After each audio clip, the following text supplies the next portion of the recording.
Baik, kita mulakan kuliah pagi ini dengan sama-sama membaca Alkitab.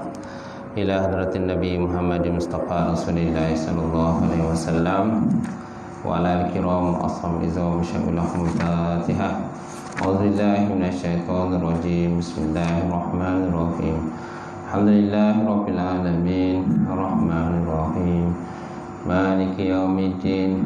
Iyyaka na'budu wa iyyaka nasta'in. Ihdinas siratal mustaqim. Siratal ladzina an'amta 'alaihim ghairil maghdubi 'alaihim waladdallin. Amin. Assalamualaikum warahmatullahi taala wabarakatuh. Alhamdulillahirabbil alamin. Wal 'aqibatu lil muttaqin wa la udwana illa 'alal zalimin. Asyhadu an la ilaha illallah wahdahu la syarika lah wa asyhadu anna Muhammadan 'abduhu wa rasuluh. Allahumma shalli wa sallim ala sayyidina wa nabiyina wa habibina syafiina wa zukrina wa maulana Muhammad imamil muttaqin wa qadudul jahilin wa ala alihi wa sahbihi wa man da'a bi da'watihi wa sanna bi sunnatihi ila yaumil. Rabbi israh li sadri wa yassir li amri wa hlul 'uqdatam min lisani yafqahu qawli. Subhanaka la ilma lana illa ma 'allamtana innaka antal alimul hakim. Wa la haula wa la quwwata illa billahil aliyyil azim. Qala Allah Subhanahu wa ta'ala fi kitabil azim. A'udzu billahi minasyaitonir rajim. Yarfa'illahu allazina amanu minkum wallazina utul ilma darajat. Sadaqallahul azim. Maksudnya Allah Subhanahu wa taala mengangkat orang-orang yang beriman dan berilmu dari kalangan kamu akan beberapa derajat. Waqala Nabi sallallahu alaihi wa ala alihi wa sahbihi wa baraka wasallam.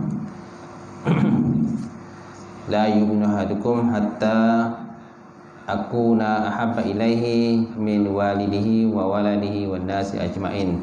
Maksudnya tidak sempurna iman salah seorang daripada kamu sehingga aku, kata Rasulullah, lebih dia kasihi, melebihi kasihnya kepada ayahnya, melebihi kasihnya kepada anaknya, dan melebihi kasihnya kepada manusia semuanya. Waqala Nabi SAW fi hadisin ukhra, kullu ummati yadkhulul jannah illa man aba. Qalu faman ya'ba ya Rasulullah? Qala Rasulullah sallallahu alaihi wasallam, man ata'ani dakhala jannah wa man asani faqad aba. Nabi sallallahu alaihi wasallam telah bersabda, setiap daripada umat aku masuk ke dalam syurga kecuali orang-orang yang enggan. Lalu para sahabat bertanya kepada Rasulullah, siapakah orang yang enggan? Lalu baginda Rasulullah SAW menjawab, man ata'ani dakhala jannah. Barang siapa yang taat padaku maka dia masuk syurga, dan barang siapa yang melakukan maksiat kepadaku maka sesungguhnya termasuk dalam kumpulan orang-orang yang enggan. Alhamdulillah. Ya mati Tuan Imam kita, tak lupa juga Tuan Bilal, seluruhnya pengurusi surau, jawatan kuasa, sidang jamaah muslimin yang dirahmati Allah. Alhamdulillah, kita panjatkan puji dan syukur kepada Allah kerana dengan limpah kurnia serta rahmat daripada Allah kita dapat bersama sekali lagi pada pagi ini untuk kuliah subuh. Dan pada pagi ini kita, sebelum kita membaca ensiklopedia soal jawab agama tu, kita baca satu hadis yang ke-34 yang terdapat dalam kitab hadis 40 hadis peristiwa akhir zaman. Tajuknya Quran akan hilang dan ilmu akan diangkat. Quran akan hilang dan ilmu akan diangkat. An Huzaifah ibni Yaman. An Huzaifah ibni Yaman radhiyallahu ta'ala anhu qala Rasulullah sallallahu alaihi wasallam, yadrusu Islam kama yadrusu waswul saubi.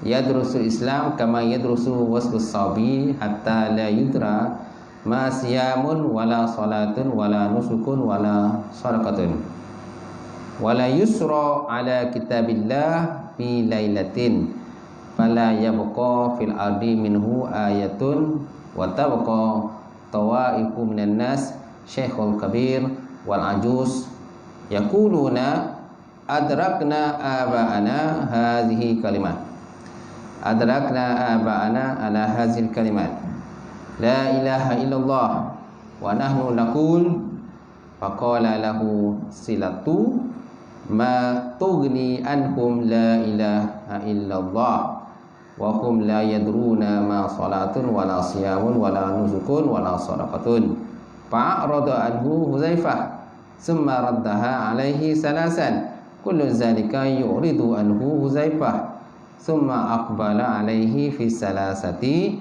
faqala ya silah tunjihi minan nar salasan rawahu Ibnu Majah. Baik, hadis ini terima daripada Huzaifah bin Yaman. Huzaifah bin Yaman salah seorang daripada sahabat baginda Rasulullah sallallahu alaihi wasallam. Qala berkata ia, qala Rasulullah sallallahu alaihi wasallam. Nabi sallallahu alaihi wasallam setari tuan-tuan setelah bersabda. Apa sabda Rasulullah?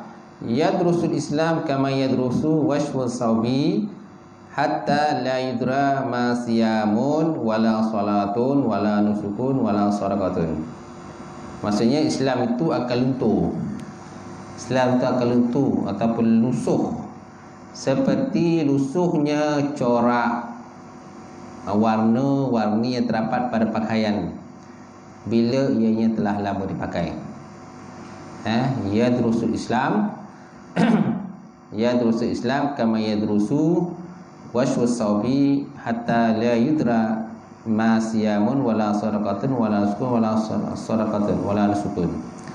Maksudnya Islam itu akan luntur. Yadrusu ni maksudnya luntur, bukan bermakna belajar. Yang kita faham makna yadrusu biasanya belajar, tapi sini bukan makna belajar. Maksud sini ialah luntur. Islam itu akan luntur. Lusuh seperti lusuhnya corak warna-warni pakaian bila ia telah lama dipakai. Okey. Amazin. Kalau kita pergi keluarlah. Tak payah. Baik. Jadi Islam akan lusuh seperti lusuhnya corak warna-warni pakaian bila ia telah lama dipakai. Okey. Sehingga sampai suatu masa nanti, tuan-tuan, orang sudah tidak mengerti apa yang dimaksudkan dengan puasa. Hatta illa yudra ma'siyamun wala sadaqatun wala nusukun wala sadaqatun. Hinggalah satu hari nanti di kalangan manusia tak kenal lagi apa itu dikatakan siap, apa itu berpuasa. Kan, apa itu solat kita tak tahu. Wala nusukun, dan apa itu haji. Nusuk mana hajilah. Wala sadaqatun, dan apa itu sedekah. Akan tiba satu masa lah. Tapi sekarang ni masih belum lagi berlaku itu. Tapi akan berlaku. Kan? Wala yusra ala kitabillah fi lailatin fala yabqa fil ardi minhu ayatun.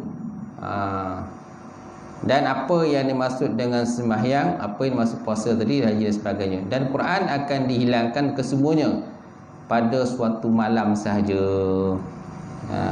Nampak?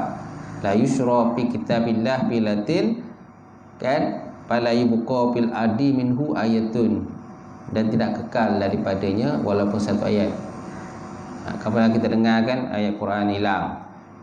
Sekarang ni tak adalah dengar lagi, tapi dulu-dulu kan ada kita dengar satu lembaran hilang, satu lembaran hilang dan sebagainya.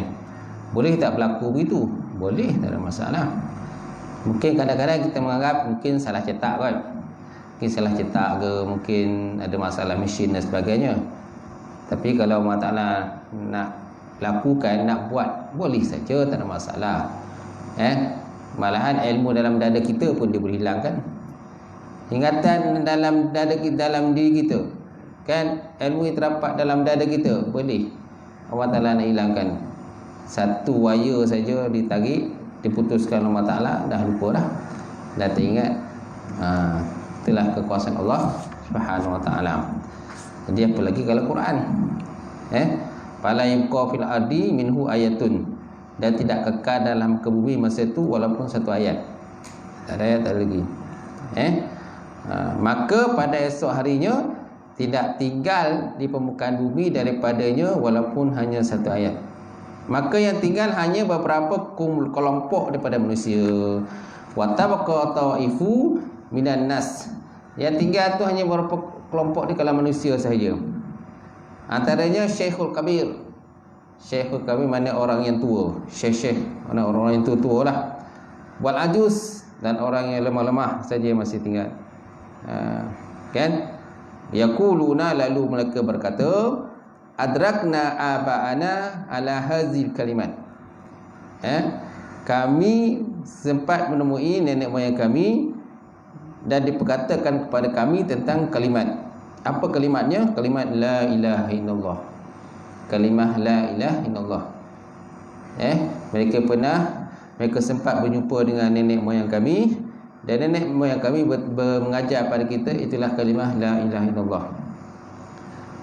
Sedangkan apakah kandungan berkenaan kalimat tu mereka tak tahu. Apakah kandungan berkenaan dengan fardu-fardu yang terdapat, tuntutan-tuntutan daripada kalimah tu mereka tak tahu. Apa itu puasa pun mereka tak tahu. Kan? Apa itu sedekah pun mereka tak tahu. Macam tu. Baik. Faqala lahu silah. Maka lalu berkatalah baginya Huzaifah oleh silah. Silah ni orang yang termasuk dalam perawi hari ni jugalah. Termasuk ada masa itu, ma tughni anhum la ilaha illallah wa hum la yudruna ma salatun wala siyamun wala nusukun wala sadaqatun. Apa yang dapat dibuat oleh kalimah la ilaha illallah ini terhadap mereka, sedangkan mereka sudah tidak memahami apa yang dimaksudkan dengan sembahyang. Mereka sudah lagi tak memahami tentang apa itu maksud sembahyang, apa itu maksud puasa, apa itu maksud haji, apa itu maksud sedekah. Mereka tidak memahami lagi lah. Fa'arada anhu Huzaifah. Maka Huzaifah pun memalingkan muka daripada silah. Maka Huzaifah pun memalingkan muka daripada silah, seorang lelaki yang ada pada masa itu. Summa raddaha alaihi salasan. Kemudian silah mengulangi pertanyaan itu kepadanya 3 kali. Silah tanya lagi pada Huzaifah. Apa yang silah tanya? Ma tughni anhum la ilaha illallah. Apa yang boleh didapat manfaat daripada kalimah la ilaha illallah tu? Yang kita tahu la ilaha illallah. Jadi apakah manfaat daripada la ilaha illallah tu? Mereka tidak ada. Ketandusan ilmu. Maksudnya ilmu dah di penghujung-hujung dunia dah. Di penghujung-hujung usia dah nak berlaku kiamat, akan berlaku begitulah. Cuma persoalannya sama ada kita akan sampai pada masa tersebut atau tidak. Umur kita masih ada lagi masih lagi ada atau tidak, kita tak dapat pastikan. Kalau sebut dalam kitab kata 40 hadis akhir zaman tu, kitab tu dia tebal. Ini sebahagian daripada kitab ni lah. Ini sebahagian daripada kitab tu. Kitab hadis 40 zaman tu dia menggabungkan banyak hadis. Termasuklah tentang alamatul kubra, tanda-tanda kiamat, tanda-tanda besar kiamat. Antaranya ialah seperti Imam Mahdi, kedatangan Imam Mahdi, begitu juga dengan kedatangan Dajjal, kemudian turunnya Nabi Isa alaihissalam membunuh Dajjal, kemudian keluarnya Ya'juj dan Ma'juj, kemudian keluarnya Dabbah, binatang yang melata di muka bumi, kemudian naiknya matahari daripada sebelah barat. Naik matahari daripada sebelah barat, kemudian bumi akan adanya berlakunya duhan, asap selama 40 hari. Jadi peristiwa ni kan dalam kitab tu, peristiwa ini akan berlaku selepas daripada tanda-tanda besar. Selepas daripada tanda-tanda besar itu berlaku, maka akan jumpa peristiwa ini. Akan jumpa. Semua masalahnya sama ada kita akan sampai kepada masa itu atau tidak. Umur kita masih ada tidak pun tak pasti dapat dipastikanlah. Kalau umur kita panjang, kita akan jumpalah waktu tersebut. Tapi kalau umur tak panjang, ini pun dah umur dah berapa tahun dah? Nak 70 tahun, 80 tahun ni kan. Dah hujung-hujung dah ni, pun tak pasti.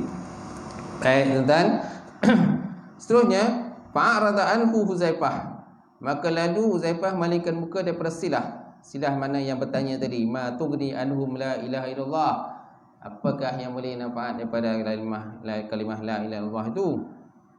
Summa raddaha alaihi salasan, kemudian dia mengulang-ulang pertanyaan itu sebanyak 3 kali. Kullu zalika yuradu anhu Huzaifah summa aqbal alaihi fi salasati. Maka Huzaifah memalingkan muka daripadanya, daripada silah yang bertanya. Kemudian silah mengulangi pertanyaan itu sebanyak 3 kali. Maka Huzaifah memalingkan mukanya pada setiap kali pertanyaan. Kemudian silah bertanya lagi sehingga akhir Huzaifah menjawab, kalimah itu dapat menyelamatkan mereka daripada api neraka.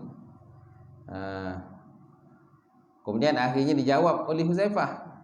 Apa Huzaifah jawab? Faqala, maka Huzaifah berkata, ya silah, wahai silah, tunjihim minan nar. Dia akan melepaskan orang yang berkata itu daripada azab api neraka. Dia berkata salasan sebanyak 3 kali. Hadis riwayat daripada Ibnu Majah. Jadi daripada ini nak ceritakan pada kita tentang suasana yang akan berlaku nantilah pada akhir zaman. Dan kita pun sebenarnya pada di akhir zaman dah di penghujung-penghujung dunia dah ni. Salah satu tanda yang paling jelas ialah berlaku hujung dunia ni, maknanya masa tu semakin hari semakin singkat. Masa semakin hari semakin singkat. Tuan-tuan perhatikanlah. Dah lihat tadi kan, sekejap je dah satu Jumaat, sekejap je dah Jumaat, sekejap dah Jumaat, sekejap dah Jumaat. Belum orang kata sampai kita nak meluruskan tulang, meluruskan pinggang kita, dah Jumaat. Belum sampai nak meluruskan pinggang, dah Jumaat. Faham? Jadi masa semakin hari semakin cepat dan semakin pantas. Nampak tu. Itu Nabi pun sebut. Masa daripada setahun menjadi sebulan, sebulan telah menjadi seminggu, seminggu telah menjadi 1 hari, dan 1 hari sehingga masa yang cepat sekali lah berlakunya akan akhir zaman itu. Faham tak tuan? Jadi daripada hadis ini menunjukkan pada kita tentang peristiwa akhir zaman yang semakin hari semakin dekat. Masa itulah. Cuma sama ada kita berada di masa tersebut atau tidak, wallahu alam. Di masa itu ada dalam kitab 40 hari zaman itu menyatakan bahawa peristiwa ini akan berlaku selepas daripada tanda-tanda besar kiamat berlaku. Seperti kedatangan Dajjal, Nabi Isa bunuh Dajjal, lepas tu Ya'juj Ma'juj dan sebagainya. Barulah akan berlaku peristiwa mana Quran ini dihilangkan kesemuanya dalam masa 1 hari saja. Quran dihilangkan.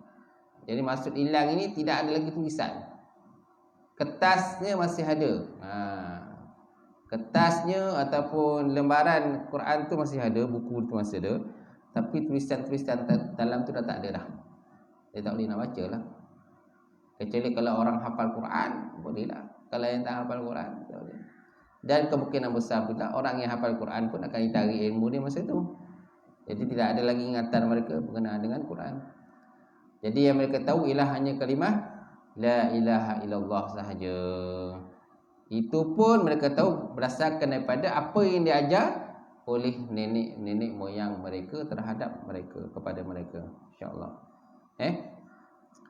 Dan dalam hadis ni nak nyatakan pada kita tentang suasana yang berlaku masa itu, mana ilmu diangkat oleh Allah Subhanahu Wa Taala. Pertama, Quran hilang. Yang kedua, ilmu diangkatlah. Tak tahu lagi apa berkenaan dengan syariat. Tapi pada zaman sekarang, alhamdulillah, kita nampak masih lagi banyak pengajian-pengajian ilmu, masih banyak lagi kitab-kitab agama kan yang terdapat di maktabah, di rumah-rumah yang kadang kita beli kitab-kitab agama banyak lagi. Alhamdulillah, tak ada lagi tulisan-tulisan yang hilang kan tak? Ataupun belum lagi tulisan hilang.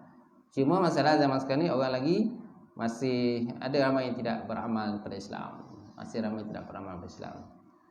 Dah lah jahil, lepas tu tak nak bertanya, sombong. Dah jahil, tak nak bertanya, tak nak belajar, mereka sombong lah. Orang sombong lah macam tu. Kerana apa? Mereka menganggap apa yang mereka dah belajar kat sekolah dulu, sekolah rendah menengah, dah cukup dah. Tak perlu nak belajar apa-apa lagi. Sedangkan ilmu Allah Ta'ala ni luas. Rasulullah SAW sendiri pernah bersabda, utrubul ilma minal mahdi ila lahdi, tuntut ilmu daripada buayan sampailah ke liang lahat. Tuntut ilmu daripada buayan sampai liang lahat. Semaknanya pengajian ilmu tu tak pernah habis. Tak pernah habis. Ada je ilmu-ilmu baru kalau kita rajin belajar, ada saja benda-benda baru yang kita dengar. Daripada para asatizah, daripada ustaz-ustaz, ustazah, daripada guru, penceramah-penceramah agama dan sebagainya, insya-Allah. Kemudian nak ceritakan juga kat sini bahawa di penghujung dunia nanti yang golongan yang masih ada ialah Syekhul Kabir. Syekhul Kabir maknanya lelaki-lelaki tua, wal ajuz dan orang-orang yang lemah. Orang yang lemah. Ada pula yang nyatakan bahawa yang tinggal di situ ialah orang-orang tua yang lelaki dan perempuan. Tua, lelaki dan perempuan ada. Perempuan ada, tapi yang dah tua je lah. Mana kekuatan mereka pun tak kuat. Mana yang muda-muda dah tak ada, telah pun diwafatkan oleh Allah Subhanahu wa ta'ala. Jadi yang mereka tahu ialah kalimah la ilaha illallah sahaja. Sedangkan bila tanya tentang puasa, mereka tak boleh nak jawab apa itu puasa. Apa itu puasa? Bila tanya dengan sedekah, apa itu sedekah? Aku tak tahu apa sedekah. Mana benda-benda basic pun tak tahu, apa lagi benda-benda yang halus. Benda basic, apa itu semayang pun tak tahu, apa itu puasa pun tak tahu, apa itu haji tak tahu. Apalagi kalau ditanya benda-benda yang lebih halus, permasalahan-masalah dalam puasa, permasalahan-masalah dalam haji, permasalahan-masalah dalam solat, permasalahan-masalah dalam sedekah, permasalahan-masalah dalam kurban, dan pelbagai masalah-masalah dalam menakahat, nikah kahwin, permasalahan-masalah dalam bab muamalat, jual beli, permasalahan dalam hudud, kan, hukum qisas dan sebagainya, permasalahan dalam ilmu falak, ilmu faraid, banyak masalah-masalahan dalam bab Islam ni. Jadi mereka buntulah, tak boleh. Tidak ada lah, kemungkinan masa itu tidak ada ulama lagi. Ulama tak ada lah. Ulama telah pun diwafatkan oleh Allah Subhanahu wa ta'ala. Bila ulama telah wafat, kan, jadi dengan siapa yang mereka nak akan mendapat rujukan? Tak ada orang alim lagi, kan? Itu pentingnya orang alim. Itu pentingnya orang alim dalam tempat kita. Kalau tak ada orang alim, macam mana dengan siapa yang kita nak rujuk? Tak sempat nak rujuk. Bila ada orang alim, kan, kita orang itulah boleh kita jadikan sebagai sandaran tempat rujukan kalau seandainya ada sesuatu masalah. Baik. Seterusnya tuan-tuan. Jadi apa keterangan pada hadis ini? Hadis ini di atas tadi menerangkan kepada kita bahawa pada suatu masa nanti ilmu tentang Islam akan diangkat oleh Allah Subhanahu wa ta'ala. Ilmu diangkat. Ilmu angkat ni, ilmu angkat ni ada dua bentuk. Sama ada memang nampak ilmu diangkat, satu lagi dihilangkan ilmu daripada dada-dada. Di dada-dada manusia lah. Kemudian yang kedua, Quran juga akan diangkat daripada muka bumi. Quran diangkat, maknanya ilmu-ilmu yang terdapat dalam Quran tu, tulisan-tulisan dia habis semua akan diangkat Allah Subhanahu wa ta'ala. Ketiga, orang hanyalah mengenali beberapa istilah Islam, tetapi mereka tidak memahami apa yang dimaksudkan dengan istilah-istilah tersebut. Mereka tak dapat memahami apakah maksud istilah tersebut. Yang keempat, begitu pula mereka hanya sekadar mampu mengucapkan kalimah la ilallah, tetapi mereka tidak memahami apa tuntutan kalimah suci itu terhadap diri mereka. Nampak? Mereka hanya tahu ucapan la ilaha illallah, tapi apa tuntutan daripada kalimah ilallah itu tak tahu. Tak tahu apa tuntutan, apa tujuannya kalimah itu. Mereka hanya mendengar-dengar saja daripada moyang nenek-nenek moyang mereka bercerita berkenaan dengan kalimah la ilaha illallah. Wala bagaimanapun tuan-tuan, Allah Subhanahu wa ta'ala dengan belas kasihannya ataupun belas ihsannya masih menghargai keimanan mereka yang sedikit itu dan akan dimasukkan dalam syurga Allah Subhanahu wa ta'ala.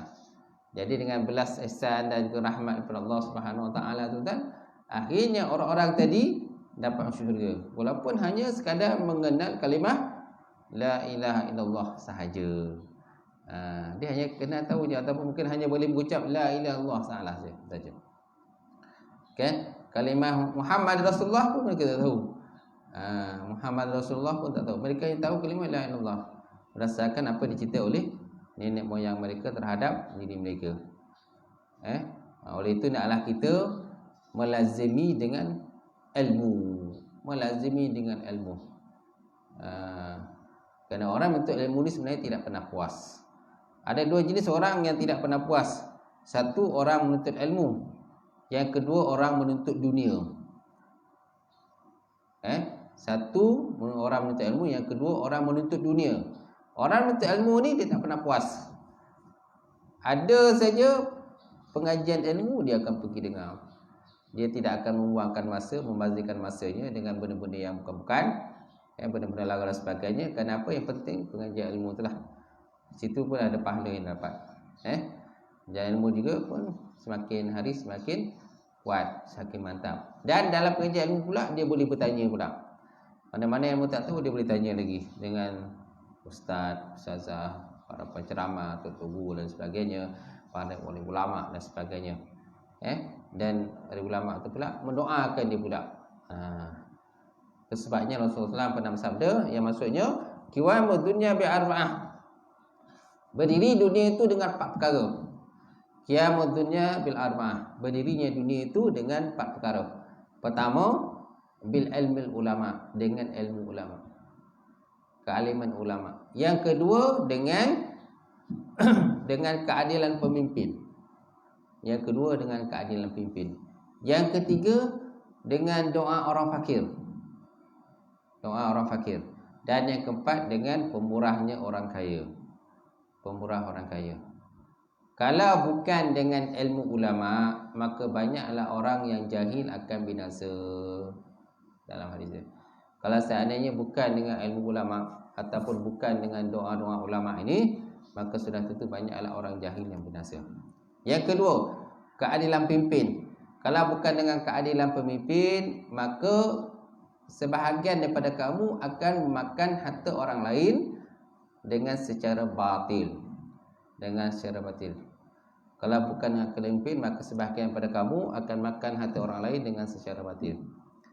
Yang ketiga, dengan pemurahnya orang kaya.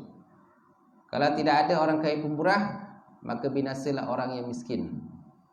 Orang miskin binasa sebab apa? Tidak ada orang kaya yang nak menghulurkan bantuan, makanan ke, pakaian ke, duit-duit ke dan sebagainya kan, kepada orang yang miskin.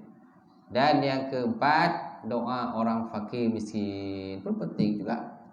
Kalau bukan dengan kerana doa orang fakir miskin, maka akan binasalah orang-orang yang kaya. Semana 4 benda ni jalan serentak. 4 benda ni jalan serentak. Ditakuti nanti mana yang pertama ni yang bahaya ni, bila dah tak ada.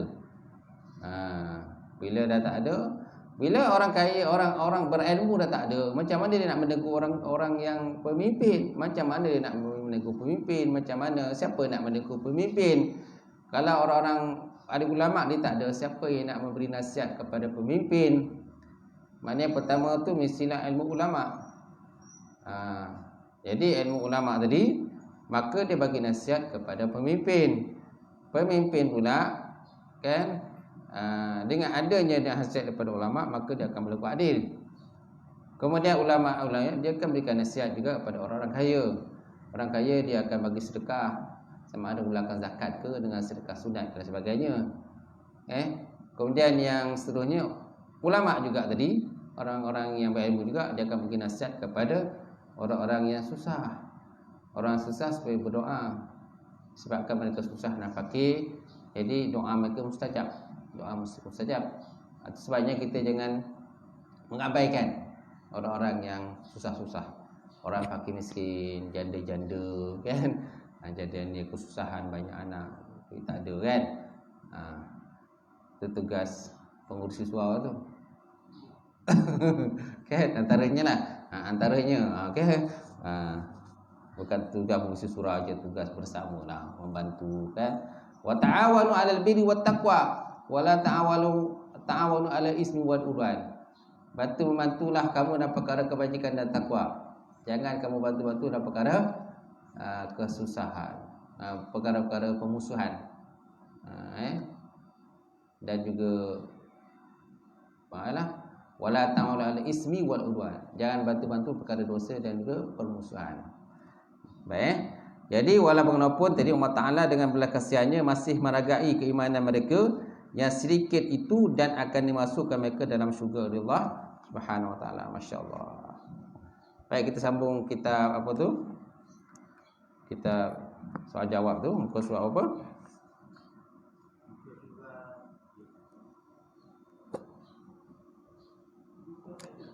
Ha? 31.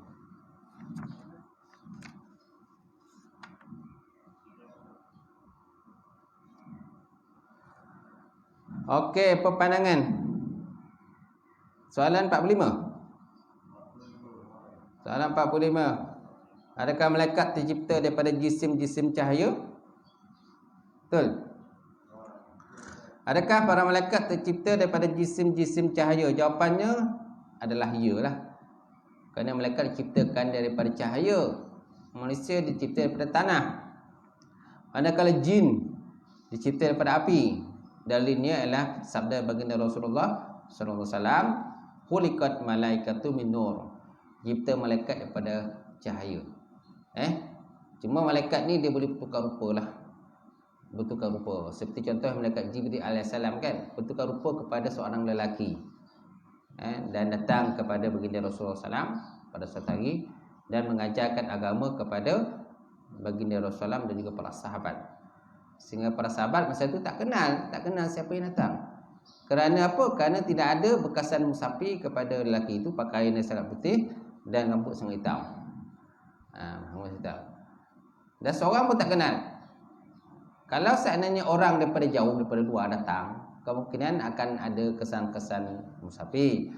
Tentang pakaian dia mungkin kotor, kan? Selekeh je pakaian kan. Mana jalan jauh, dengan padang pasir, dengan debu-debu padang pasir dan sebagainya, naik unta lagi kan, merendah padang pasir. Kadang pasir biasalah ada ribut pasir, padang pasir ribut pasir kan. Contoh di Arab tu kan berlaku kadang ribut pasir macam tu.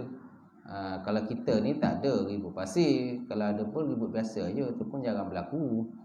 Tapi sesekali berlaku tu, kalau berlaku ribut terangkat juga kita punya atap rumah.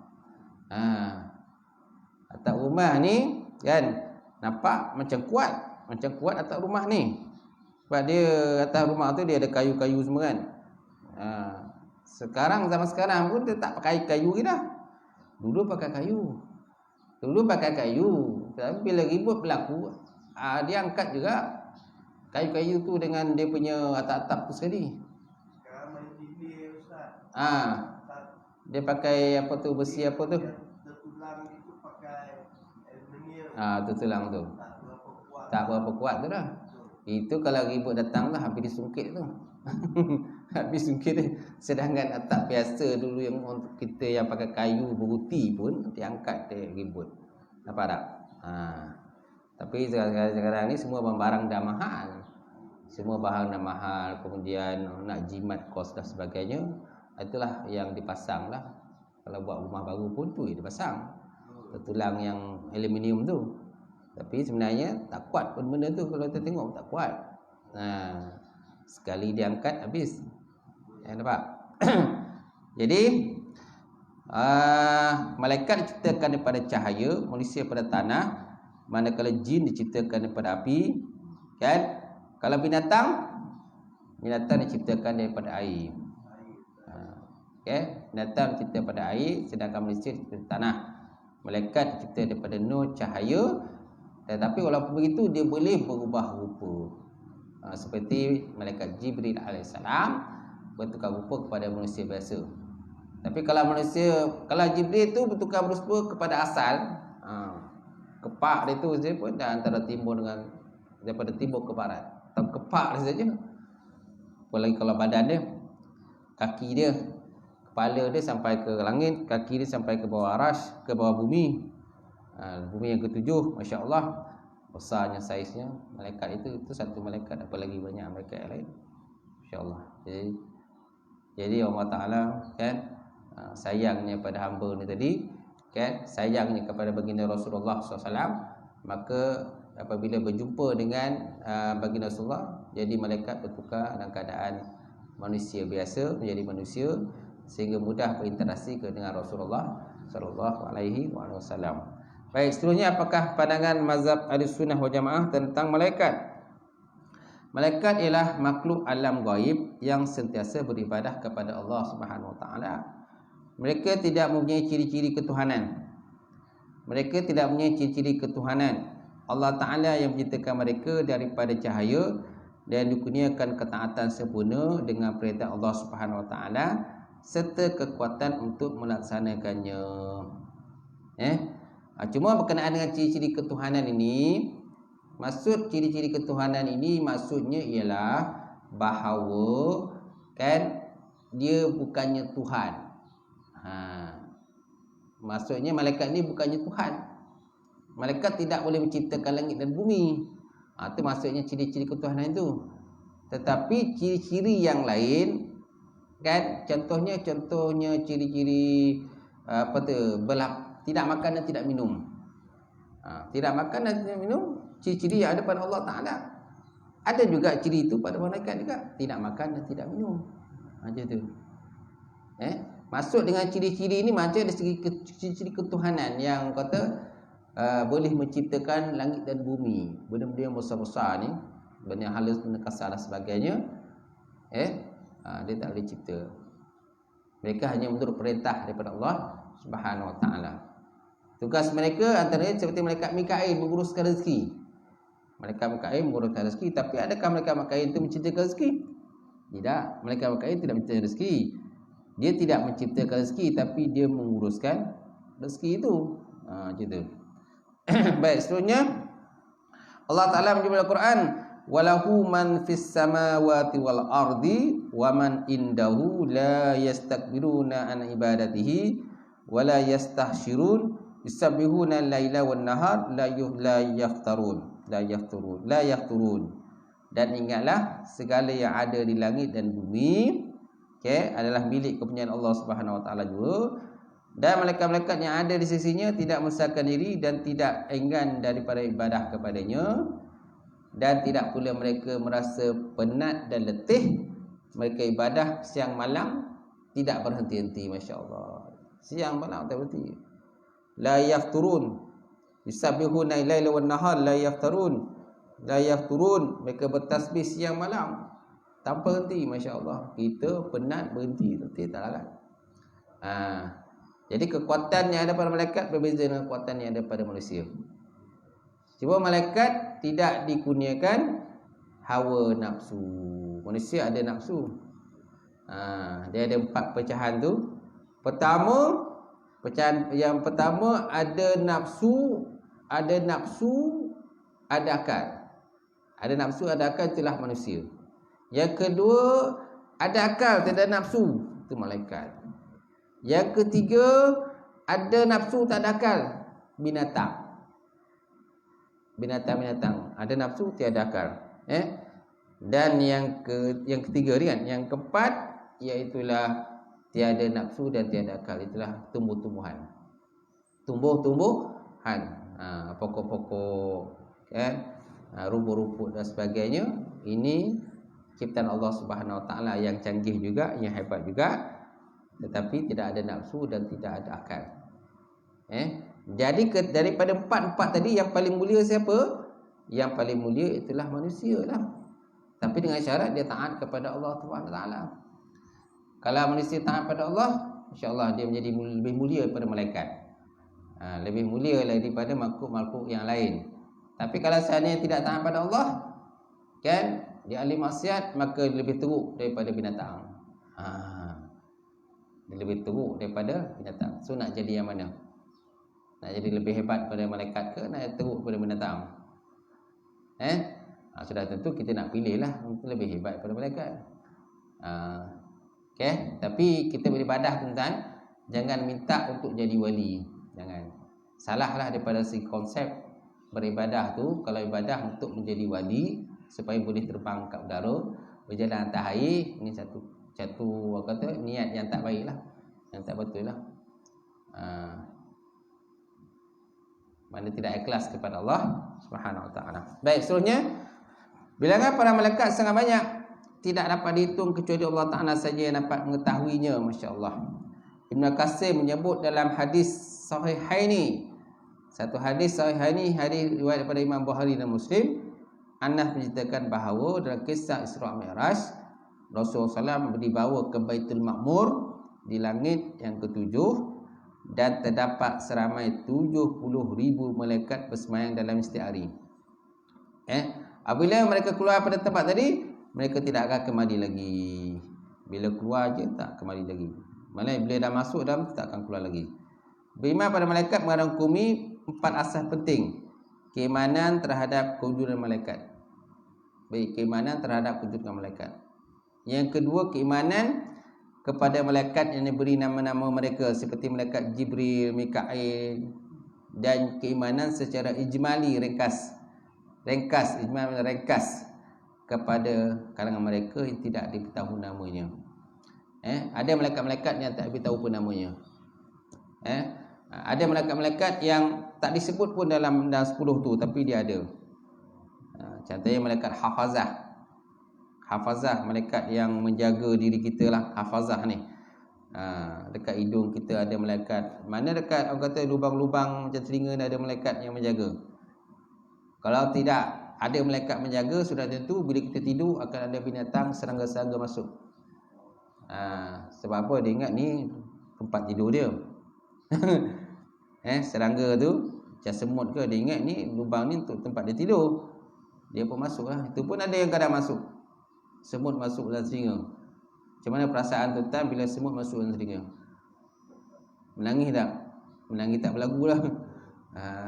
Menangis tak berlagu kan bila masuk semut dalam telinga. Waduh, sakit kan? Macam tu. Tapi sebenarnya dia malaikat yang menjaga sehingga tak bagi masuk lah. Kalau tidak kan sekejap kan masuk semut. Sekejap kan masuk semut dalam telinga kita ketika kita tak tidur lah. Kita tak sedar tengah tidur. Baik, seterusnya keimanan para malaikat mengikut sifat yang dinyatakan oleh Allah Ta'ala dan juga Rasul. Contohnya sifat Jibril. Nabi SAW menceritakan baginda telah melihat Jibril pada sifat asalnya yang mempunyai 600 sayap. 600 sayap yang sayup mata memandang, Masya Allah. 600 sayap. Sebab yang malaikat Jibril ni kalau dia terbang cepat dan pantas, sekelip mata saja. Kadang-kadang malaikat boleh berupa dengan bentuk manusia, sebagaimana yang berlaku pada Jibril ketika Allah Ta'ala mengutusnya kepada Maryam, ibu kepada Nabi Isa AS. Jibril berupa seperti seorang lelaki. Begitu juga Jibril datang menemui baginda Rasulullah SAW yang sedang berceramah di hadapan sahabat-sahabat baginda Rasulullah. Kemudian yang keempat, keimanan kepada malaikat mengikut tugas-tugas yang telah dinyatakan oleh Allah Ta'ala dan Rasul, seperti mereka bertasbih, beribadah siang dan malam tanpa jemu dan penat.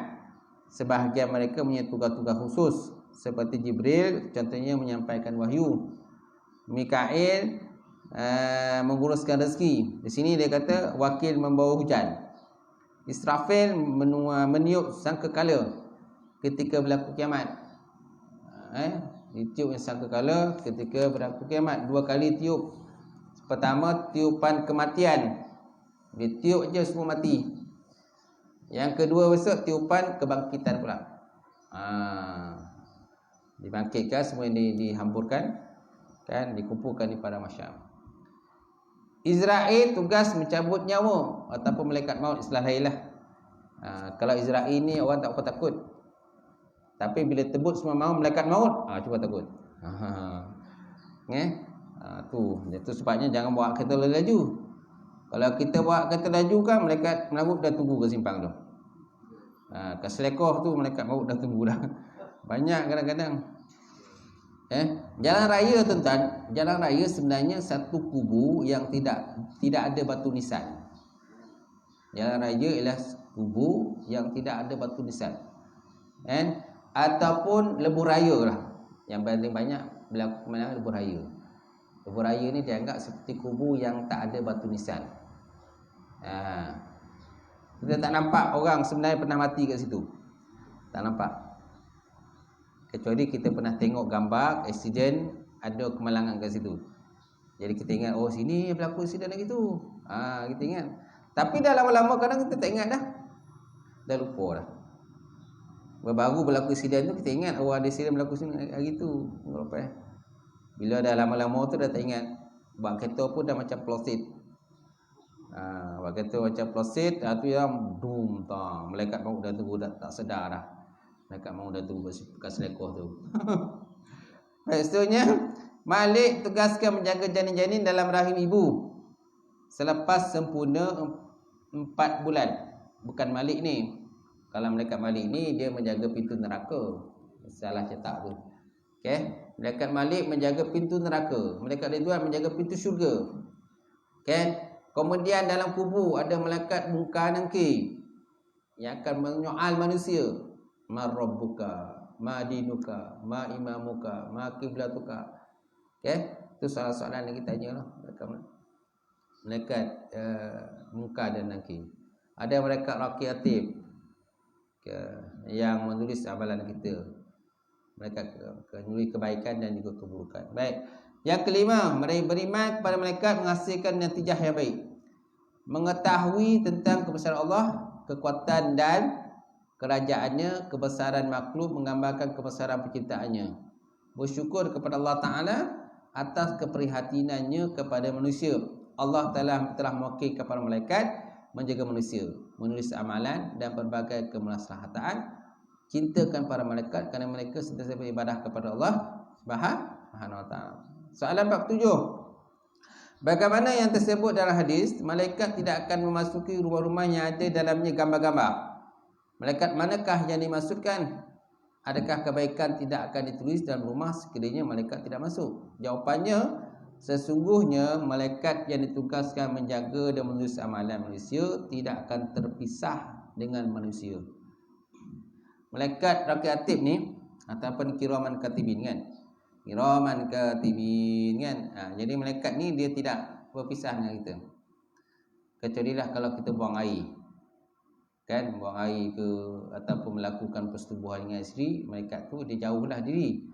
Tapi lepas tu dia akan mendekatkan diri semula dengan kita lah. Macam tu.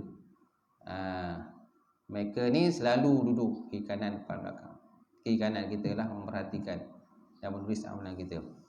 Mereka sentiasa menulis sama ada baik atau buruk. Hal ini demikian kerana kerja atau tugas mereka yang diperintah Allah Subhanahu wa taala. Dan malaikat tidak pernah derhaka kepada Allah. La ya'sunallah ma amarahum.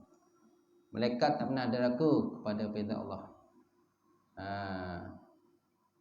Dan malaikat bukannya anak perempuan Allah sebagaimana didakwa oleh orang Yahudi. Orang Yahudi menganggap bahawa malaikat ini adalah anak perempuan Allah. Maksudnya tuan, oleh itu jelaslah malaikat yang tidak memasuki rumah yang ada gambar atau anjing di dalamnya ialah malaikat-malaikat yang turun memayungi rumah-rumah manusia untuk mendatangkan kebaikan dan keberkatan. Itu maksudnya. Jadi ada malaikat-malaikat yang tidak masuk, mana tidak bawa berkatlah kepada diri kita. Dia tak nak masuk, dia nampak ada gambar ada anjing ke dalam rumah kita ni, dia duduk ke pintu je. Dia tak pernah berlaku kepada baginda Rasulullah sallallahu alaihi wasallam. Justru itu orang yang menggantung gambar-gambar pada dinding-dinding rumah mereka akan menyebabkan mereka dihalang daripada mendapat payungan para malaikat. Sebabnya jangan bergantung gambar-gambar. Gambar-gambar anak keluarga ke, gambar-gambar anak kombu ke. Kalau nak gantung pun gambar yang separuh sajalah. Ada pendapat yang menyatakan separuh badan saja boleh. Kalau lengkap tu tak digalakkan. Tak digalakkan. Ditakuti malaikat tak masuk. Gitu. Tapi malaikat yang menulis kiri kanan tu masih ada lagi. Cuma malaikat-malaikat yang berkeberkatan tak ada. Sekiranya dianggap hadis tersebut menunjukkan malaikat secara umum, sekalipun mereka tidak memasuki rumah manusia, ini tidak menghalang mereka untuk mengetahui perbuatan baik buruk manusia. Mereka mampu mengetahui gerak-geri hati manusia untuk menulis segala amalan baik ataupun buruk.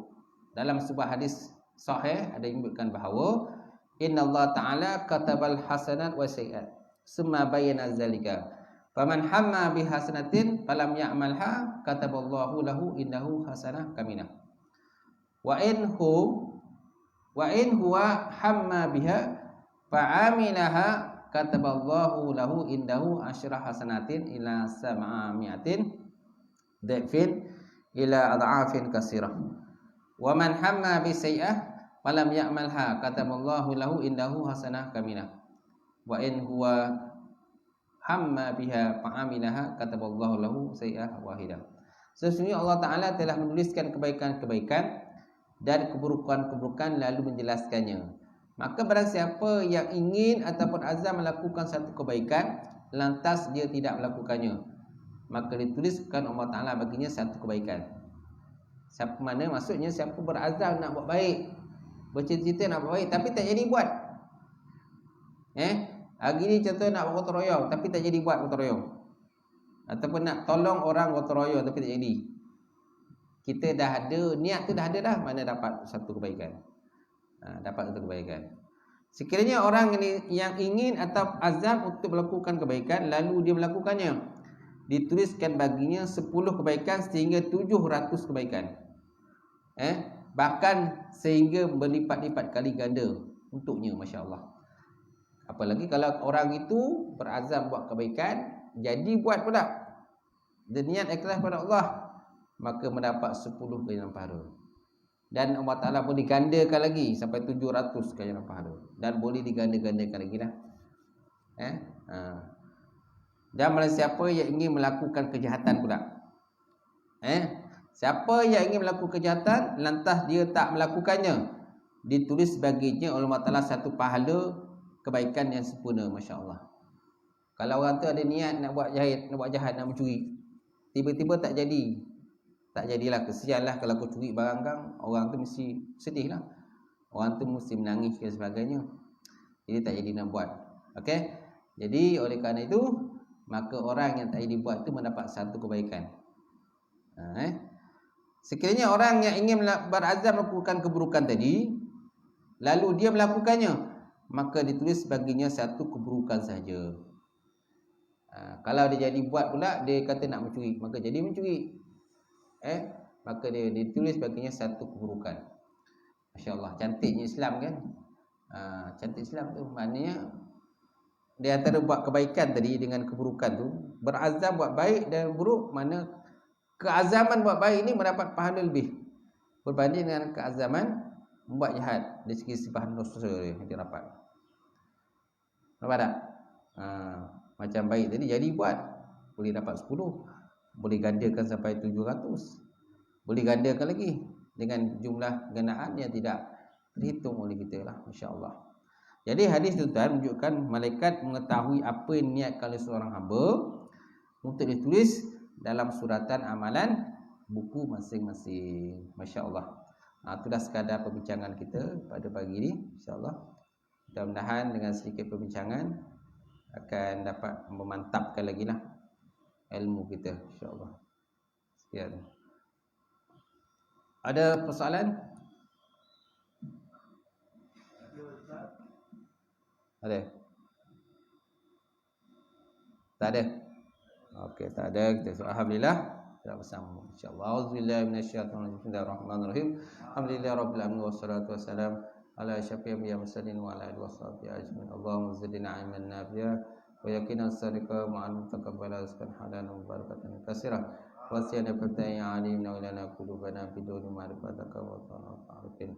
Allahumma faqina fid din, Allahumma faqina fid din, Allahumma ja'al hadza jam'al marhuma wa taqarrabna min ba'di taqarrub masuma.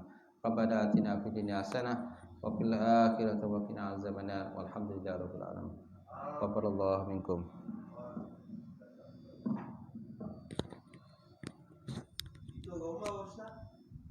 Jom kita pergi rumah.